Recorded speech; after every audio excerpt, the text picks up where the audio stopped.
Sonali builders वर्तमान में हमारे द्वारा ये मकान बूढ़े बालाजी ईदगाह पहाड़ी के पास बनाया गया है। यह इनका नंबर है, आप जानकारी ले सकते हैं 7000269821। ऐसी मकान, दुकान, स्कूल, गोदाम विद मटेरियल उचित दाम के साथ बनवाने के लिए संपर्क करें। सोनाली बिल्डर्स, हनुमान कॉलोनी, गुना। नंबर है 7509440601 एवं 6261542549।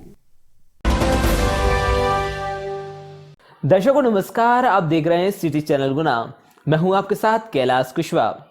आज नजर डालते हैं दिन भर की तमाम खबरों पर।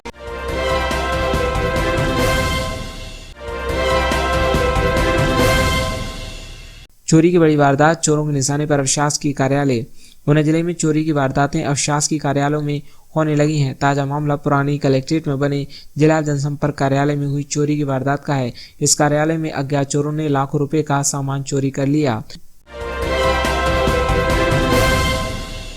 पुरानी पेंशन बहाली के लिए गुना सांसद का पत्र, सीएम शिवराज को लिखा लेटर। एमपी केपी यादव बोले, कर्मचारियों की प्रमुख मांग है पुरानी पेंशन बहाली। राजस्थान सरकार की पुरानी पेंशन व्यवस्था लागू करने के बाद प्रदेश में भी इसको लेकर स्वर उठने लगे हैं। कांग्रेसी विधायकों ने प्रदेश में पेंशन व्यवस्था लागू करने के लिए सीएम को पत्र लिखे। अब बीजेपी सांसद भी इसके पक्ष में आ गए हैं। गुना सांसद केपी यादव ने सीएम शिवराज सिंह को पत्र लिखकर पुरानी पेंशन बहाली व्यवस्था लागू करने की मांग की है। गुना एसपी के निर्देश पर यूक्रेन में फंसे जिले के छात्रों के परिजनों से मिलने पहुंचे थाना प्रभारी। परिजनों से चर्चा कर छात्रों के शीघ्र वापस आने के लिए किया आश्वस्त। वर्तमान में रूस और यूक्रेन के बीच युद्ध की स्थिति निर्मित बनी हुई है। चूंकि यूक्रेन में एमबीबीएस की पढ़ाई के लिए भारत से काफी तादाद में छात्र रह रहे थे, इस समय रूस की ओर से यूक्रेन पर लगातार धमाके किए जा रहे हैं। ऐसी स्थिति में हमारे देश के कई छात्र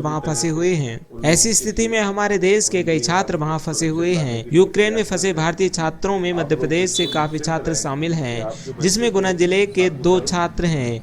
यूक्रेन में फंसे भारतीय छात्रों को सुरक्षित वापस लाने के लिए भारत सरकार एवं मध्य प्रदेश सरकार चिंतित है और भारत सरकार की ओर से उनकी हर संभव मदद की जा रही है एवं यूक्रेन में फंसे भारतीय छात्रों को लगातार भारत वापस लाया जा रहा है। ये कार्यवाही निरंतर जारी है। अभी तक भारत वापस आने वाले छात्रों में गुना की हनुमान कॉलोनी निवासी छात्रा श्रुति पुत्री डीपी नायक भी शामिल है, जो यूक्रेन से सुरक्षित अपने घर पहुंच चुकी है।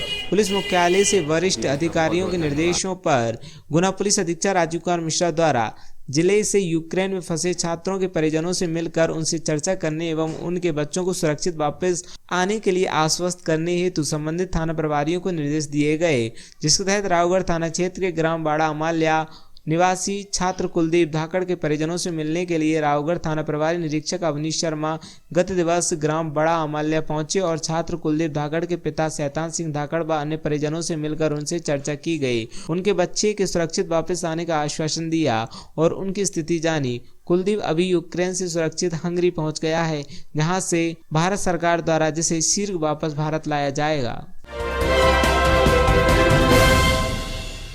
पुलिस चौकी पर 2 युवा भिड़े, हंगामे के बाद लगा मजमा। गुना सिटी कोतवाली अंतर्गत निचला बाजार स्थित पुलिस चौकी के पास 2 युवा आपस में भिड़ गए और जमकर हंगामा करने लगे। इसको देखकर वहां मौजूद पुलिसकर्मी उन दोनों को पकड़कर पुलिस चौकी ले आए। बताया कि इसके बाद इन दोनों ने पुलिसकर्मियों को सामने देखने के बाद भी शांत न होकर और हंगामा किया। खबर यह है कि एक युवा ने एक पुलिसकर्मी के साथ धक्का मुक्की कर दी। ये देखकर उन दोनों को पुलिसिया अंदाज में समझाया, तब वे शांत हुए। इस हंगामे से भरे माहौल को देखने वालों का वहां अच्छा खासा मजमा लग गया। इसकी जानकारी कुछ लोगों ने सिटी कोतवाली प्रभारी एम मालवीय को दी। उनके आदेश पर उन दोनों को पुलिसकर्मी थाने के वाहन में बिठा कर ले आए। पुलिसकर्मियों का कहना था कि ये दोनों युवक नशा किए हुए थे। कैंट पुलिस ने दबोचा वाहन चोर, 5 बाइक बरामद। कैंट पुलिस द्वारा चौकी की 5 बाइकों के साथ एक शातिर बाइक चोर को दबोच लिया गया है। पुलिस के अनुसार गत दिवस को फरियादी अरुण चिड़ार निवासी चौरसिया कॉलोनी कैंट ने थाने में रिपोर्ट दर्ज कराई थी कि वे 4 सितंबर 2021 को उसकी बाइक कोई अज्ञात व्यक्ति गुलाबगंज कलारी के सामने से चोरी कर ले गया। पुलिस को मुखबिर की सूचना मिली कि चोरी की बाइक से युवक उमरी की तरफ गुना की ओर आ रहा है। बाईपास पुल पर चेकिंग लगाई गई, यहाँ चालक को घेर लिया गया। पूछताछ में उसने अपना नाम प्रेम लोधा निवासी ग्राम भूराचक थाना बमौरी होना बताया। बाइक 2-3 महीने पहले अपने साथी धर्मेंद्र उर्फ मुर्गा लोधा निवासी ग्राम उमरिया थाना कैंट के साथ मिलकर गुलाबगंज कलारी के सामने से चोरी करना स्वीकार किया। दोनों ने 7 बाइकें चोरी करना बताया। ऑपरेशन मुस्कान के तहत गुना पुलिस की लगातार कार्रवाई। कैंट थाना पुलिस से गायब किशोरी को महज 24 घंटे में किया दस्तयाब। गुना पुलिस अधीक्षक राजू कुमार मिश्रा द्वारा जिले में नाबालिग बालक एवं बालिकाओं को अपहरण एवं गायब होने के मामलों में संवेदनशीलता से लिया जा रहा है।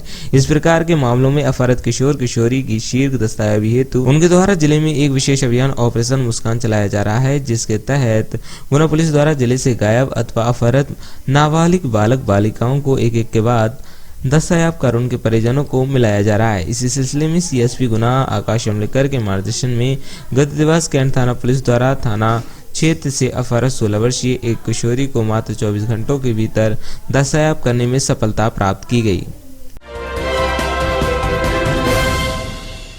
शहर में सुदृढ़ यातायात व्यवस्था बनाने लापरवाह चालकों पर यातायात पुलिस की चालानी कार्रवाई। माह फरवरी में 1,75,500 रुपये का समन शुल्क वसूल किया।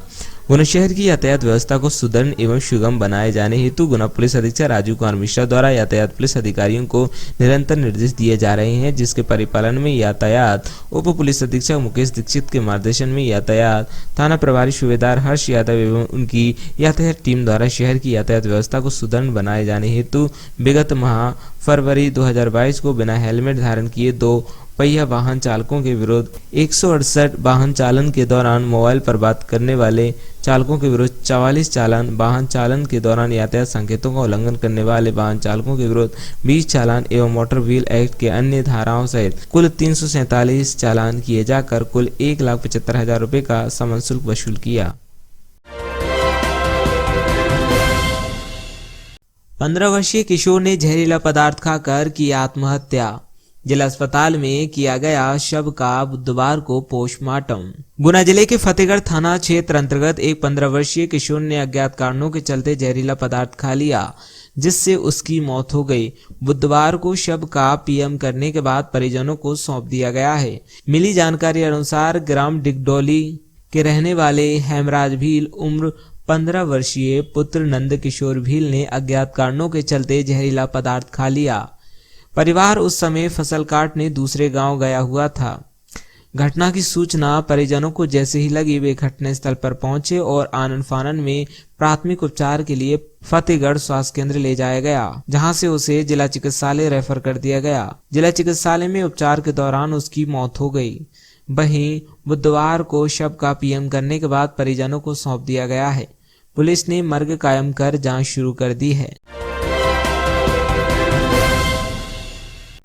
वामपंथियों ने की इतिहास से छेड़छाड़, बोले कैलाश चंद्र। राष्ट्रीय स्वयंसेवक संघ के मध्य भारत क्षेत्र के सह प्रचार प्रमुख कैलाश चंद्र ने कहा है कि आने वाले 25 साल देश के लिए अमृत काल साबित होंगे। कैलाश चंद्र बेगत दिन देर शाम होटल राजविलास में स्वाधीनता के 75वें वर्ष पूर्ण होने पर आयोजित गोष्ठी को मुख्य वक्ता के रूप में संबोधित कर रहे थे। स्वर्गीय नाथूलाल जन कल्याण न्यास के तत्वावधान में आयोजित गोष्ठी में उन्होंने स्वतंत्रता संग्राम से जुड़े पहलुओं पर विस्तार से प्रकाश डाला, जिसमें खासतौर पर इस बात पर जोर दिया कि आज़ादी सिर्फ अहिंसा और कांग्रेस की बदौलत नहीं मिली, जैसा कि आज़ादी के बाद सुनियोजित तरीके से प्रचार किया गया, बल्कि आज़ादी में लाखों क्रांतिकारियों ने अपना जीवन बलिदान किया है, जिसमें सभी जाति और वर्ग के लोग शामिल थे, जिनका उल्लेख इतिहास में दर्ज ही नहीं है।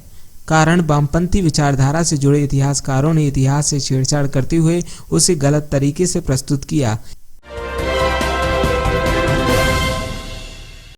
बंद हो गया शहर का सबसे बड़ा जन सुविधा केंद्र, पुराना आरटीओ परिसर हुआ नीलाम। रात में सैकड़ों बसें यहाँ रुकती हैं। नेकी की दीवार एक बार फिर संकट में। शहर का सबसे बड़ा जनसुविधा केंद्र बंद हो गया है। पुराने बस स्टैंड स्थित सुलभ कॉम्प्लेक्स में ताले डाल दिए गए हैं। पुराना आरटीओ परिसर नीलाम हो जाने के बाद खरीदारों ने इसे बंद करने को कहा था। वहीं इस परिसर की बाउंड्री पर बनी दुकानों को भी हटाने के लिए बोल दिया गया है। कॉम्प्लेक्स बंद होने से हजारों नागरिकों पर प्रभाव पड़ेगा। बता दें कि पुराने आरटीओ परिसर के बाहर रात में अस्थायी बस स्टैंड संचालित होता है। ग्वालियर से इंदौर भोपाल की तरफ जाने वाली बसें, भोपाल इंदौर से ग्वालियर अशोकनगर की तरफ जाने वाली बसें रात में यहीं रुकती हैं। हजारों नागरिक यहां से उतरते और चढ़ते हैं। गलत सूचना प्रसारित करने के विरोध में ऑल इंडिया डीएसओ द्वारा प्राचार्य को सौंपा गया ज्ञापन। शासकीय स्नातकोत्तर महाविद्यालय में आज छात्र संगठन ऑल इंडिया डीएसओ द्वारा गलत सूचना प्रसारित कर छात्रों को आर्थिक व मानसिक रूप से परेशान करने को लेकर प्राचार्य को ज्ञापन सौंपते हुए बताया कि कॉलेज प्रशासन के द्वारा 2 मार्च 2022 को प्रोजेक्ट संबंधित जानकारी प्रथम वर्ष के छात्रों को दी गई, लेकिन जब हजारों की संख्या में छात्र दूर दराज गाँव से रुपए पैसा खर्च कर कॉलेज आए तो प्रोजेक्ट का वितरण करना बंद कर दिया। छात्रों के साथ सरासर धोखा है। वहीं छात्रों को हित में रखते हुए मांग की गई कि कॉलेज में वही जानकारी दी जाए जो लागू हो सकती है और नई शिक्षा नीति 2022 को रद्द किया जाए। बूढ़े बालाजी पर पुरानी रंजिश के चलते व्यक्ति के साथ मारपीट, लट्ठों से कई बार किए घायल, जिला अस्पताल में भर्ती। गुना जिले की सिटी कोतवाली क्षेत्र अंतर्गत एक 50 वर्षीय व्यक्ति के साथ मारपीट कर दी गई। आरोपी ने मारपीट व्यक्ति के बेटों के पुरानी रंजिश को लेकर की। जिला अस्पताल में भर्ती घायल मनोज कुमार प्रजापति उम्र 50 साल पुत्र भंवर लाल प्रजापति द्वारा बताया गया कि वे ड्राइवरी का काम करता है और बूढ़े बालाजी से आगे टेकी रोड पर रहता है। जब सुबह घर से निकल रहा था तो बूढ़े बालाजी पर गट्टू आया और अचानक उसने आते ही लठ से वार करना शुरू कर दिए। सर पर कई वार किए जिससे गंभीर रूप से वे घायल हो गया। वहीं आसपास से कुछ लोग आए और बीच बचाव किया और घायल अवस्था में ऑटो में बिठाकर जिला अस्पताल लाए, जहां उपचार जारी है। वहीं व्यक्ति द्वारा बताया गया कि बेटों का पुराना कोई विवाद था जिसको लेकर आरोपी द्वारा मारपीट की गई। वहीं इस मामले में रिपोर्ट थाने में दर्ज कराई गई है। गुना जिले में 4 डिप्टी कलेक्टरों को राज्य शासन के नवीन आदेश से ज्वाइंट कलेक्टर के पद पर पदोन्नत किया गया है। ब्रजेश शर्मा और एसडीएम आरवी सिंडोशकर, श्रीमती सोनम जैन और Vandana Rajput SDM Chachaura. Gwalior Bhopal Gwalior intercity express में सामान्य श्रेणी का एक कोच अस्थायी रूप से जुड़ेगा। रेल प्रशासन द्वारा अतिरिक्त यात्री यातायात को क्लियर करने के लिए गाड़ी संख्या 12-198/12-197 ग्वालियर भोपाल ग्वालियर इंटरसिटी एक्सप्रेस में सामान्य श्रेणी का कोच अस्थायी रूप से बढ़ाने का निर्णय लिया गया है। ये कोच गाड़ी संख्या 12-198/12-197 ग्वालियर भोपाल ग्वालियर इंटरसिटी एक्सप्रेस में दिनांक 14 मार्च से 31 अप्रैल तक दोनों दिशाओं में प्रारंभिक स्टेशन से गंतव्य के लिए लगाया जाएगा।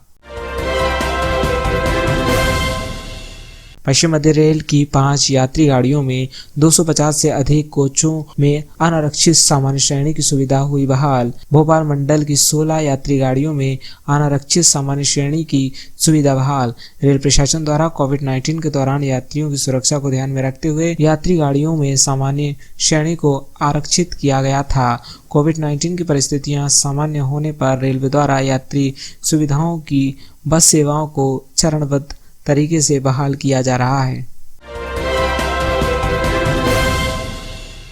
रजक महासमाज ने मांगी मूर्ति स्थापना की अनुमति।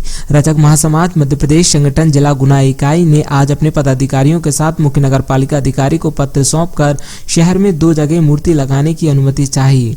रजक महासमाज संगठन के प्रदेश सचिव राजेश रजक मातापुरा ने बताया कि आज संगठन प्रदेश अध्यक्ष लक्ष्मण भड़ेरिया व अन्य पदाधिकारियों ने मुख्य नगर पालिका अधिकारी तेज सिंह यादव को एक पत्र सौंपकर शहर में 2 स्थानों में से किसी एक पर मूर्ति स्थापना की अनुमति चाहिए। ये मूर्ति शहर के नवलोक स्थान के पास स्टेशन रोड तिराहे पर और शहर की श्री राम मुक्तिधाम हनुमंता मंदिर पुलिया के पास गाड़गे भवन के सामने तिराहे पर मूर्ति स्थापना की अनुमति चाहिए है। लक्ष्मण भड़ेरिया ने बताया कि शहर के दोनों स्थानों के आसपास रजक समाज के लोग बहुत अधिक संख्या में निवासरत हैं। स्टेशन रोड तिराहे के पास पूरा मोहल्ला ही रजक समाज का है। साथ ही हनुमंता मंदिर से बूढ़े बालाजी मंदिर तक सड़क का नामकरण संत श्री गाड़गे बाबा के नाम से नगरपालिका परिषद गुना द्वारा पूर्व में रजक महासमाज संगठन की मांग पर घोषित किया जा चुका है। इस कारण इस तिराहे पर बाबा की मूर्ति लगने से रोड का नाम भी सार्थक हो जाएगा। शारदा जागृति समिति द्वारा काशी विश्वनाथ मंदिर पर 3 दिवसीय कार्यक्रम आयोजित किए गए, जिसमें माता पार्वती की हल्दी मेहंदी, महिला संगीत एवं भोलेनाथ की भव्य बारात शहर के मुख्य मार्गों से होते हुए राजीव गांधी पार्क स्थित काशी विश्वनाथ मंदिर में समापन किया गया। लोन दिलाने के नाम पर धोखाधड़ी करने का लगाया आरोप, थाने में की शिकायत। चौधरी मोहल्ला के निवासी धोखाधड़ी की शिकायत लेकर पहुंचे थाना प्रभारी के पास। आवेदन सौंपते हुए उन्होंने बताया कि हम सभी मोहल्ले वासी चौधरी मोहल्ला कांजी हाउस के पास रहते हैं। हमारे मोहल्ले में 2 लोग लोन का लालच देकर ऑनलाइन और नगद रुपए लेकर धोखाधड़ी कर रहे थे। श्री राम कथा का आयोजन नीलमणि गार्डन भार्गव कॉलोनी में 3 मार्च से 11 मार्च तक किया जाएगा, जिसके संबंध में आज आयोजक के साथ पुलिस प्रशासन ने ली एक बैठक। कल से शुरू होने वाली श्री राम कथा को लेकर आज भार्गव परिवार द्वारा एक प्रेस वार्ता का आयोजन किया गया और व्यवस्थाओं के बारे में बताया गया। रावगढ़ के वार्ड क्रमांक 11 में रेस्ट हाउस स्थित भोले शंकर मंदिर प्रांगण में श्रीमद् भागवत कथा चल रही है। इसके कथावाचक पंडित अशोक भार्गव जी हैं। शिवरात्रि महापर्व के पावन अवसर पर शिव पार्वती जी की झांकी बनाकर नगर भ्रमण कराया गया, जिसमें उपस्थित सभी भक्तजनों ने झांकी का दर्शन कर खुशहाली की कामना की। म्याना के शासकीय हायर सेकेंडरी स्कूल में प्राचार्य, छात्रों व स्टाफ ने किया पौधरोपण। आज म्याना में जिला शिक्षा अधिकारी के निर्देशानुसार 35 से अधिक पौधरोपण किए गए व उनके संरक्षण का जिम्मा भी सभी ने लिया। प्राचार्य HN जाटव सर ने बताया कि अंकुरण कार्यक्रम के तहत जिला शिक्षा अधिकारी द्वारा 10,000 पौधरोपण का लक्ष्य रखा था। इसी क्रम में आज म्याना में पौधरोपण किया गया। अंकुर अभियान प्रारंभ, पगारा में लगाए 101 पौधे। आज जिला शिक्षा अधिकारी गुना द्वारा 4 अशासकीय एवं 2 शासकीय विद्यालय का निरीक्षण कर परीक्षा व्यवस्था देखी। परीक्षा के बाद पगारा में 101 पौधों के रोपण कार्यक्रम में भाग लिया।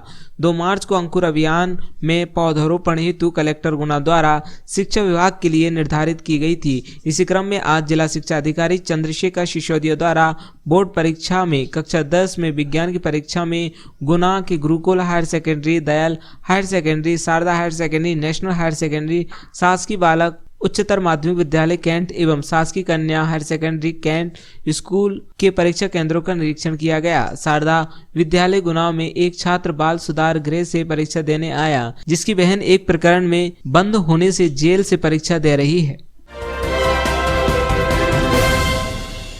गलत सूचना प्रसारित करने के विरोध में ऑल इंडिया डीएसओ द्वारा प्राचार्य को सौंपा गया ज्ञापन। शासकीय स्नातकोत्तर महाविद्यालय में आज छात्र संगठन ऑल इंडिया डीएसओ द्वारा गलत सूचना प्रसारित कर छात्रों को आर्थिक व मानसिक रूप से परेशान करने को लेकर प्राचार्य को ज्ञापन सौंपते हुए बताया कि कॉलेज प्रशासन के द्वारा 2 मार्च 2022 को प्रोजेक्ट संबंधित जानकारी प्रथम वर्ष के छात्रों को दी गई, लेकिन जब हजारों की संख्या में छात्र दूर दराज गाँव से रुपए पैसा खर्च कर कॉलेज आए तो प्रोजेक्ट का वितरण करना बंद कर दिया। छात्रों के साथ सरासर धोखा है। वहीं छात्रों को हित में रखते हुए मांग की गई कि कॉलेज में वही जानकारी दी जाए जो लागू हो सकती है और नई शिक्षा नीति 2022 को रद्द किया जाए।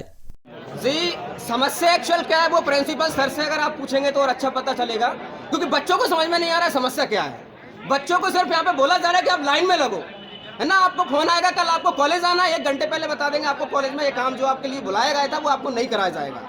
अभी नई शिक्षा नीति सरकार ने लागू की है, बच्चों को ये बोला जा रहा है जिस सब्जेक्ट की परीक्षा करा ली गई है, बाद में बोल रहे हैं कि वो आपका सब्जेक्ट है ही नहीं है, अब आपको दूसरा सब्जेक्ट बनना है। और जब वो सब्जेक्ट भरने 28 तारीख उसकी लास्ट थी, 3 दिन दिए गए, 3000 छात्र कहाँ से वो अपना सब्जेक्ट भरेंगे। अभी कॉलेज स्तर पर उनका निराकरण कर दिया गया, खुद से सब्जेक्ट भर दिए गए, छात्रों को स्लिप दी जाएगी कि आपको सिर्फ ये सब्जेक्ट पढ़ना है, पढ़ना नहीं पढ़ना आपकी ये मर्जी नहीं है, आपकी ये मजबूरी है। अगर आपको कॉलेज में पढ़ना है तो आपको सब्जेक्ट पढ़ना ही पड़ेंगे। अब उसकी फीस 5000 हो सकती है, उसकी फीस 3000 हो सकती है, उसकी फीस 2000 हो सकती है। कुल मिलाकर छात्रों को पढ़ाई के नाम पर कुछ नहीं दिया जा रहा, सिर्फ परेशानी दी जा रही है। छात्र परेशान हो गए, 200-200 रुपए किराया लगा के रोज आ रहे हैं, रोज फोन जाते हैं, रोज मैसेज जाते हैं, लेकिन यहाँ पर आकर उनकी कोई सुनने वाला नहीं है। हम लोग यहाँ पर प्रदर्शन कर रहे हैं, धरना कर रहे हैं कि जो छात्र यहाँ पर ग्राहक नहीं है, वो छात्र है, उसको छात्र की तरह डील किया जाए।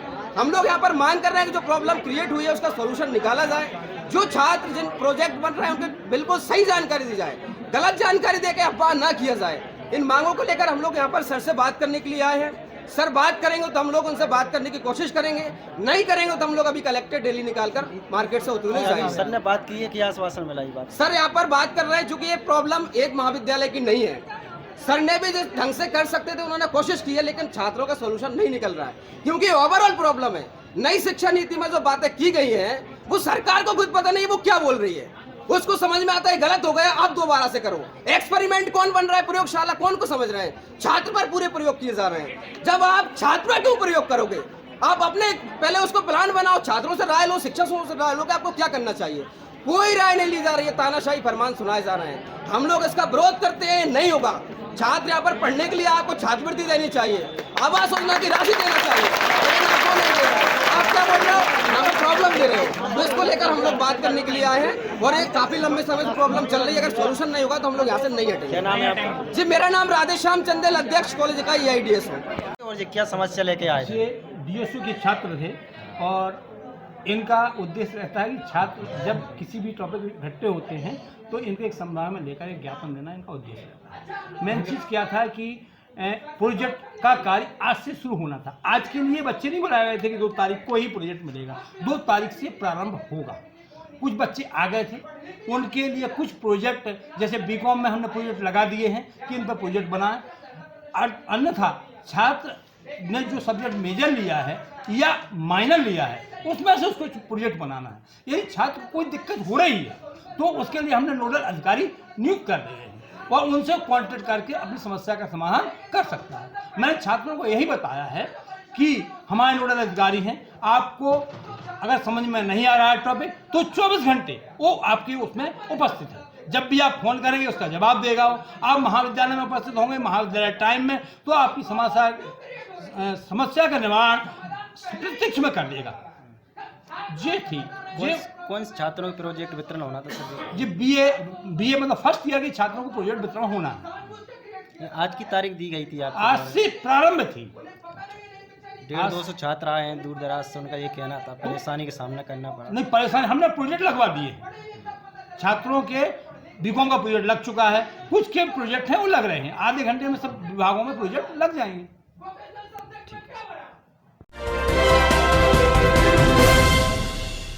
रजक महासमाज ने मांगी मूर्ति स्थापना की अनुमति। रजक महासमाज मध्य प्रदेश संगठन जिला गुना इकाई ने आज अपने पदाधिकारियों के साथ मुख्य नगर पालिका अधिकारी को पत्र सौंपकर शहर में 2 जगह मूर्ति लगाने की अनुमति चाही। रजक महासमाज संगठन के प्रदेश सचिव राजेश रजक मातापुरा ने बताया कि आज संगठन प्रदेश अध्यक्ष लक्ष्मण भड़ेरिया व अन्य पदाधिकारियों ने मुख्य नगर पालिका अधिकारी तेज सिंह यादव को एक पत्र सौंपकर शहर में 2 स्थानों में से किसी एक पर मूर्ति स्थापना की अनुमति चाहिए है। ये मूर्ति शहर के नवलोक स्थान के पास स्टेशन रोड तिराहे पर और शहर के श्री राम मुक्तिधाम हनुमंता मंदिर पुलिया के पास गाड़गे भवन के सामने तिराहे पर मूर्ति स्थापना की अनुमति चाहिए है। लक्ष्मण भड़ेरिया ने बताया कि शहर के दोनों स्थानों के आसपास रजक समाज के लोग बहुत अधिक संख्या में निवासरत हैं। स्टेशन रोड तिराहे के पास पूरा मोहल्ला ही रजक समाज का है। साथ ही हनुमंता मंदिर से बूढ़े बालाजी मंदिर तक सड़क का नामकरण संत श्री गाड़गे बाबा के नाम से नगर पालिका परिषद गुना द्वारा पूर्व में रजक महासमाज संगठन की मांग पर घोषित किया जा चुका है। इस कारण इस तिराहे पर बाबा की मूर्ति लगने से रोड का नाम भी सार्थक हो जाएगा। आज रजक महासमाज संगठन जिला इकाई गुना ने के सभी पदाधिकारियों ने संत श्री गाड़गे बाबा की मूर्ति की अनुमति के लिए एक पत्र मुख्य नगर पालिका अधिकारी तेज सिंह यादव जी को सौंपा है और हम चाहते हैं कि शहर में संत श्री गाड़गे बाबा की मूर्ति स्थापित हो इस हेतु हमने एक पत्र में 2 जगह शहर की चिन्हित की हैं। इन जगहों पर हमने अनुमति चाहिए और शीघ्र हमें अनुमति मिले ताकि हम रजक समाज के आराध्य देव संसरी गाड़गे बाबा की मूर्ति स्थापित कर सकें। यह मूर्ति संगठन के द्वारा पूर्व में बनवाकर गुना लाई जा चुकी है।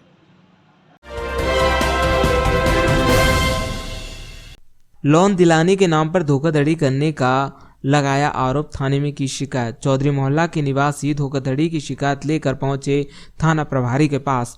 आवेदन सौंपते हुए उन्होंने बताया कि हम सभी मोहल्लेवासी चौधरी मोहल्ला कांजी हाउस के पास रहते हैं। हमारे मोहल्ले में 2 लोग लोन का लालच देकर ऑनलाइन और नगद रुपए लेकर धोखाधड़ी कर रहे थे, जिन्हें निवासियों ने पकड़ लिया।